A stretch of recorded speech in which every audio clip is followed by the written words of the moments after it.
Did you know that relationships that come from online dating are just as successful as ones that begin in person? And I'm one of them. So take it from me, here are tips to help you build a successful online dating profile.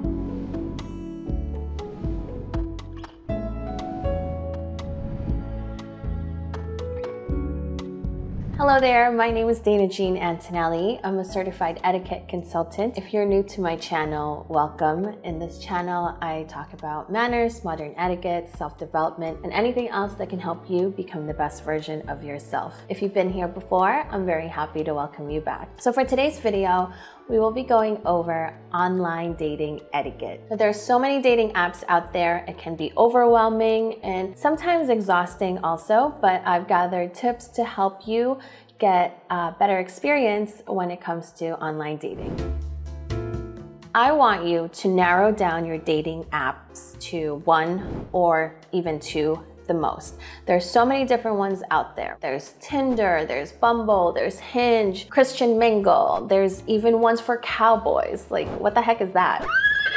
So I want you to narrow it down to one or two. It'll make it less overwhelming for you. And so now let's talk about your profile. First things first, photos. What you should post. I would say stick to 4 or 5 photos, and you wanna post a photo of yourself, just nice, clean, default photo to show off your beautiful face. I would even ask a friend if you're out to dinner and you're loving your outfit, just to take a picture of you, and you could use that as your default photo. I would try to steer away from selfies as it can be a little much. I've certainly been on dating apps where people would just post selfies of themselves throughout their whole profile photos, and that's a little much. Next photo I would recommend is with a group of friends or family. This will showcase that you are social and you like doing things.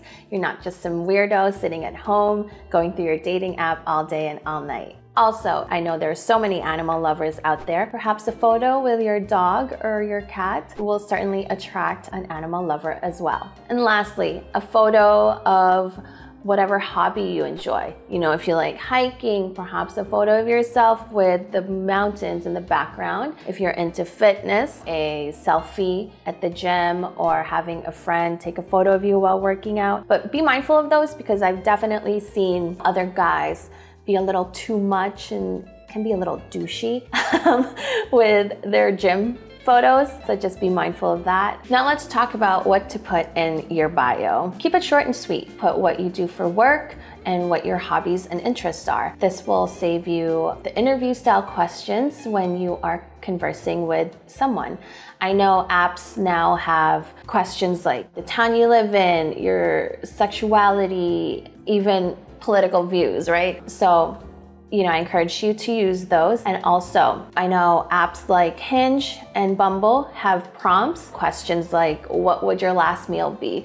Take advantage of those again. I think it'll be a fun way to start a conversation with someone. So now that you've matched with someone, let's talk about starting a conversation. I say, just go for it. I know so many women that would wait for the guy to send them a message first. We're all adults here. There's no need to play games or, you know, give the runaround and do the waiting game. It's just silly. If you truly find someone interesting based on their profile, just message them. Another thing to keep in mind is if you feel like a conversation isn't going anywhere, for instance, just questions back and forth, interview style, like how many brothers or sisters do you have, or what's your dog's name, and you really truly feel like it isn't going anywhere, it's okay to let that kind of fizzle out.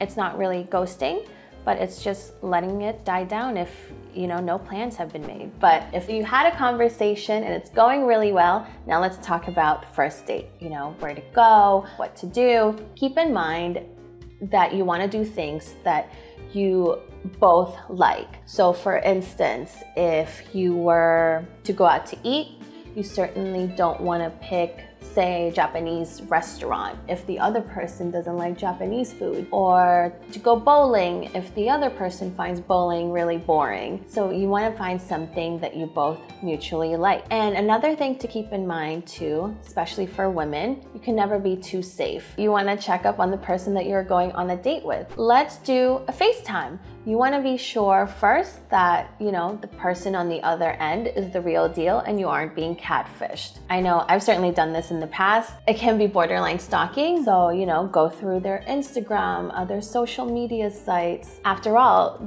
this person is a complete stranger. You can even put a tracker on your phone and share that with your family or friends if you are going on a first date with someone. And also, you want to go to a public place on a first date. I wouldn't recommend going to someone's house on a first date. Not only does it send a wrong message, you never know what the other person is capable of doing. So you went on your first date and you didn't find the other person as interesting as you thought, and that's okay. I want you to change your mindset with these dating apps that it isn't the last resort. Instead, it's just another opportunity to meet someone. You really will meet someone when you least expect it. I did meet my husband on a dating app, Tinder of all dating apps, which they don't really have the best reputation, right? But I did meet him there, and really, I wasn't expecting to meet anyone. I went into these dating apps just for fun. I like to meet new people.